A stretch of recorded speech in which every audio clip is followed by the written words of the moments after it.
أعوذ بالله من الشيطان الرجيم.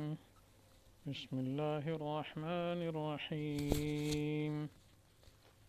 ولا تباشروهن وأنتم عاكفون في المساجد تلك حدود الله فلا تقربوها كذلك يبين الله آياته للناس لعلهم يتقون. صدق الله العظيم. اور نہ ملو عورتوں سے جب تک کہ تم اعتکاف کرو مسجدوں میں، یہ حدیں باندھی ہوئی ہیں اللہ کی، سو ان کے نزدیک نہ جاؤ۔ اسی طرح بیان فرماتا ہے اللہ اپنی آیتیں لوگوں کے واسطے تاکہ وہ بچتے رہیں۔ تو یہ آیت ما قبل سے احل لکم لیلۃ الصیام الرفث الی نسائکم چل رہی تھی، تو یہ آخری کچھ حصہ بچ گیا تھا اس دن، تو اسی کے متعلق کچھ عرض کرنا ہے۔ یہاں اصل میں اعتکاف کے بارے میں ایک حکم بیان کیا گیا، چونکہ پیچھے یہ بیان ہوا تھا کہ رمضان کے روزوں کے راتوں میں 3 چیزوں کی گنجائش مل گئی، اور پہلا جو حکم مشکل تھا، یعنی سونے کے بعد اب بس روزہ شروع ہو جاتا تھا، چاہے جلدی نیند آ جائے چاہے دیر آ جائے، افطاری کے بعد جب سو گیا بس اس کا سمجھو روزہ ہی ہو گیا۔ لیکن پھر اللہ نے اجازت دے دی تینوں کاموں کی، کھانا پینا اور جماع کرنا۔ لیکن یہاں اعتکاف کی حالت میں ایک چیز کی پابندی جو ہے وہ ذکر فرمائی گئی ہے کہ جب انسان مسجد میں اعتکاف میں ہو تو اس صورت میں پھر عورتوں سے جماع کرنے کی اجازت نہیں ہے، رات کو بھی، کیونکہ وہ مسجد میں ہے، اور مسجد میں اس لیے فرمایا وَلَا تُبَاشِرُوهُنَّ وَأَنْتُمْ عَاكِفُونَ فِي الْمَسَاجِدِ، کھانے پینے کی اجازت اب بھی ہے، چاہے بے شک سو گیا ہے، تراویح پڑھ کے سو جائے، پہلے نماز پڑھ کے فرض پڑھ کے سو جائے، پھر اٹھا ہے کھا پی سکتا ہے، لیکن جمع کرنے کی اجازت 10 دن جو ہیں یا 9 دن جتنے بھی بنتے ہیں اعتکاف کے، اس میں جمع کی اجازت نہیں ہے۔ تو کوئی ایک پابندی کو بحال کر دیا گیا، باقی تینوں پہلے پابندیاں اٹھائی گئی ہیں رات کے وقت کے لیے، لیکن اعتکاف کی حالت میں 2 پابندیاں اٹھیں گی اور جمع والی پابندی اب بھی باقی۔ تو یہاں چونکہ اعتکاف کا مسئلہ ہے، اعتکاف کے متعلق کچھ سمجھ لیجیے تھوڑا سا۔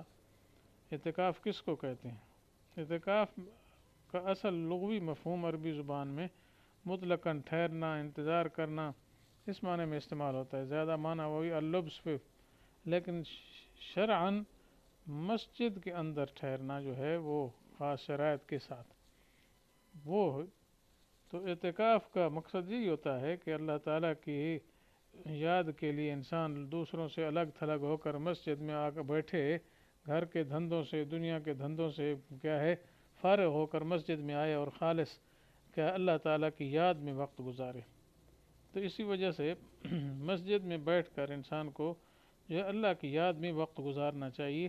لوگ آج کل کرتے ہیں مسجد میں آ کر بیٹھ جاتے ہیں سارا دن، پھر گپے لگاتے ہیں، یہ درست نہیں ہے، یہ گپے نہ لگائے۔ ہاں ضرورت کی بات کر سکتا ہے، بالکل خاموشی بھی ٹھیک نہیں کہ کوئی بات بھی پوچھے تو آگے اشارہ کرے میں نہیں بولتا، نہیں، ضرورت کی بات کر سکتا ہے، کوئی اس قسم کی واقعی ضرورت ہو، فضول باتوں سے اجتناب کرے۔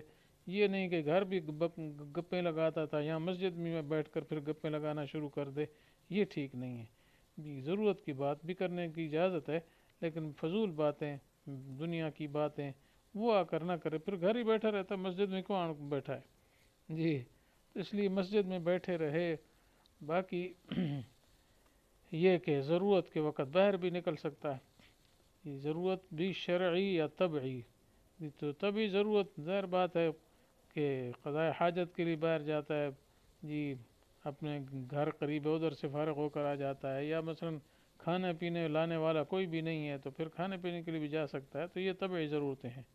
البتہ غسل جنابت اگر ہو جائے، غسل واجب ہو جائے، احتلام ہو جائے، تو اس صورت میں بھی وہ کیا ہے جا سکتا ہے۔ لیکن اگر کوئی صورت ایسی ہے کہ مسجد کے ساتھ غسل خانہ ہے تو اس میں نہائے، پھر گھر نہ جائے، ادھر ہی نہا لے، اور اگر ہو سکے تو مسجد کے کنارے پر ٹب میں نہا لے، پانی مسجد میں نہ گرے تب بھی ہے. باقی ٹھنڈک کے لیے غسل کرنا یا جمعہ کے لیے غسل کرنے کے لیے باہر جانا اس کی اجازت نہیں ہے، کیونکہ وہ نہ ٹھنڈک کے لیے غسل کرنا واجب ہے، نہ کوئی کہ جمعہ کے لیے غسل کرنا واجب ہے.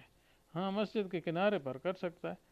البتہ یہ ایک صورت ہے قضاء حاجت کے لیے گیا، اصل مقصود یہی تھا، تو واپسی پہ آتے آتے ہی جلدی جلدی غسل کر کے آ جائے تو اس کی گنجائش ضرور ہے. باقی جو ہے اگر ایسی مسجد میں بیٹھا ہوا ہے جو مسجد جامع نہیں ہے، جمعہ نہیں ہوتا ہے، وہاں دوسری مساجد میں جمعہ ہوتا ہے، تو پھر جمعے کے لیے بھی جا سکتا ہے. باقی کسی کام کے لیے خواہ مخواہ نہ جائے، باہر نکلنے کی اس کو اجازت نہیں ہے، دنیا کے کاموں کے لیے نہیں جا سکتا. ہاں جمعے کے لیے جا سکتا ہے، وہ تو دین کا کام ہے خالص. باقی کسی کی بیمار پرسی یا تیمارداری یا اس قسم کے کاموں کے لیے نہیں جا سکتا. تو باقی اعتکاف کی اصل میں 3 قسمیں ہیں. ایک اعتکاف واجب ہوتا ہے، وہ اعتکاف ہوتا ہے جس کی انسان مثلا منت مانتا ہے کہ میرا فلاں کام ہو گیا تو میں مثلا 10 روز یا 20 روز اعتکاف کروں گا. تو بہرحال جتنے دن کا بھی اعتکاف ہوگا تو یہ اعتکاف کرنا، اس کی منت پوری ہو گئی تو واجب ہے. اور جب اعتکاف کرے گا تو ساتھ روزہ رکھنا بھی ضروری ہوگا. تو روزہ اور اعتکاف اکٹھے کرے گا. 4 دن کی منت مانی تھی، 10 کی مانی تھی، جتنے دنوں کی ہے تو وہ اعتکاف واجب ہے، لازم ہے. دوسرا اعتکاف ہے سنت مؤکدہ علی الکفایہ، کہ رمضان کے آخری عشرہ میں اعتکاف کرنا.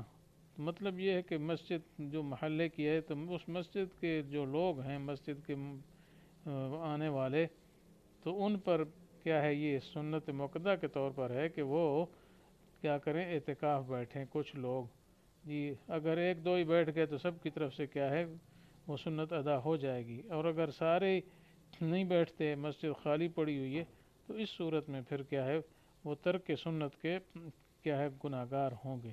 سنت مؤکدہ ہے چونکہ، اس وجہ سے بیٹھنا چاہیے. تو یہ رمضان کے آخری عشرہ ہے، اس میں آپ صلی اللہ علیہ وسلم نے ہمیشہ اعتکاف کیا ہے. ایک دفعہ آپ نے اعتکاف چھوڑا ہے تو پھر شوال میں 10 دن اس کے قائم مقام کیا ہے، قضا کہہ لو دوسرے لفظوں میں. اور آپ نے بعض دفعہ 20 دن بھی کیا رمضان میں. تو اس وجہ سے رمضان کے آخری عشرہ میں اعتکاف جو ہے یہ طریقہ متوارث چلا آ رہا ہے، ہمیشہ مسلمان بیٹھتے آئے ہیں. تو اس لیے بعض مسجدوں میں ایسے دیکھا گیا ہے کہ کوئی بھی اعتکاف نہیں بیٹھتا ہے، سارے بس ایسے ایک دوسرے کو دیکھتے رہتے ہیں، شام کے بعد کوئی نہیں ہوتا. تو اس طریقے سے وہ سارے ترک سنت کے کیا ہے مرتکب ہوتے ہیں. تیسری قسم اعتکاف کی ہے وہ اعتکاف نفلی ہے. اعتکاف نفلی یہ ہے کہ اپنی مرضی کے ساتھ جتنا ٹائم بیٹھ سکے، اس میں نہ کوئی روزہ شرط ہے تو نہ کوئی اور ٹائمنگ کی شرط ہے کہ پورا دن ہو، پورا رات ہو، نہیں، گھنٹہ ہو، آدھا گھنٹہ ہو. یہ تو نفلی اعتکاف جتنا کوئی بیٹھ جائے اس میں کوئی حرج نہیں ہے، جب چاہے آ جائے. مطلب اس میں کوئی یہ ہے کہ کوئی کام ضروری پڑ گیا چھوڑ کے آ جائے، بس ٹھیک ہے. پھر نئے سرے سے جائے تو نئی نیت کر لے. تو اس کے لیے بہترین آسان یہ ہے کہ جو لوگ مسجد میں آتے ہیں، مسجد کے داخلے کے وقت یہ اعتکاف کی نیت کر لے، اور یوں کہے کہ جب تک میں مسجد میں رہوں گا میرا اعتکاف ہے. تو اس میں کو اعتکاف کا بھی ساتھ ثواب ملتا رہے گا اور بڑی آسانی رہے گی.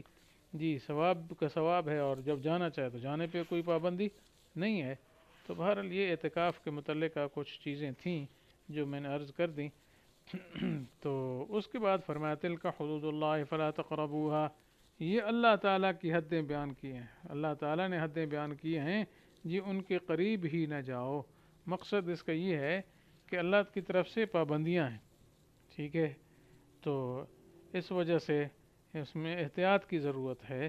جی قریب ہی نہ جاؤ. مقصد یہ ہے کہ کھانے پینے میں، مباشرت میں، چونکہ اشارہ پورے احکام کی طرف ہے جو پہلے درس میں ہوئے یا بھی ذکر ہوئے ہیں.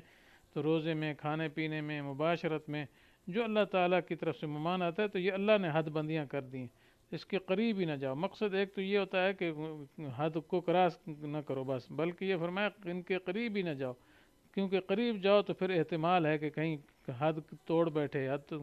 اس وجہ سے علماء نے اس سے کچھ مسائل اخذ کیے ہیں کہ اگر ایک آدمی روزے میں کلی کرتا ہے تو اس کو کلی میں مبالغہ نہیں کرنا چاہیے. جی کیونکہ خطرہ ہے کہ حلق تک پانی پہنچ گیا، نیچے چلا جائے گا، ٹھیک ہے، تو پانی اندر چلے گا تو روزہ ٹوٹ جائے گا. اسی طریقے سے منہ میں کوئی اس قسم کی دوا بھی استعمال نہ کرے جو بری ہے.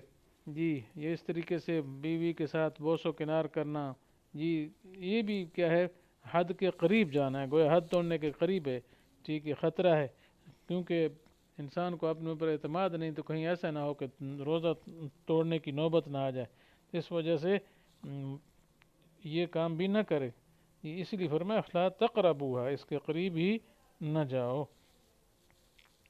اور اسی طریقے سے سحری میں یا افطاری میں بھی احتیاط ہے، مقصد یہ ہے کہ سحری کھانے میں احتیاطاً 2-4 منٹ پہلے ختم کر دے تو بہتر ہے، اور اس طرح افطاری میں 2-3 منٹ مؤخر کرنا بہتر ہے، لیکن زیادہ مؤخر کرنا اچھا نہیں ہے، جیسے پیچھے گزر چکا ہے، کیونکہ زیادہ مؤخر کرنے سے روکا گیا ہے، اور یہ تیقن ہو جائے، پورا یقین ہو جائے کہ سورج غروب ہو چکا ہے، پھر افطاری کرے۔ تو بہرحال اللہ تعالیٰ یہی فرما رہے ہیں تلک حدود اللہ ولا تقربوها كذلك يبين الله آیاتہ للناس لعلهم یتقون، کہ اللہ تعالیٰ نے تمہارے لیے یہ آیات بیان کی ہیں تاکہ تم متقی بن جاؤ، پرہیزگار بن جاؤ، اس وجہ سے اللہ تعالیٰ نے یہ اطلاع دی، یہ احکام۔ میرا دعا ہے کہ اللہ تعالیٰ ہمیں صحیح احکام پر چلنے کی توفیق نصیب فرمائے۔ وآخر دعوانا ان الحمد للہ رب العالمین۔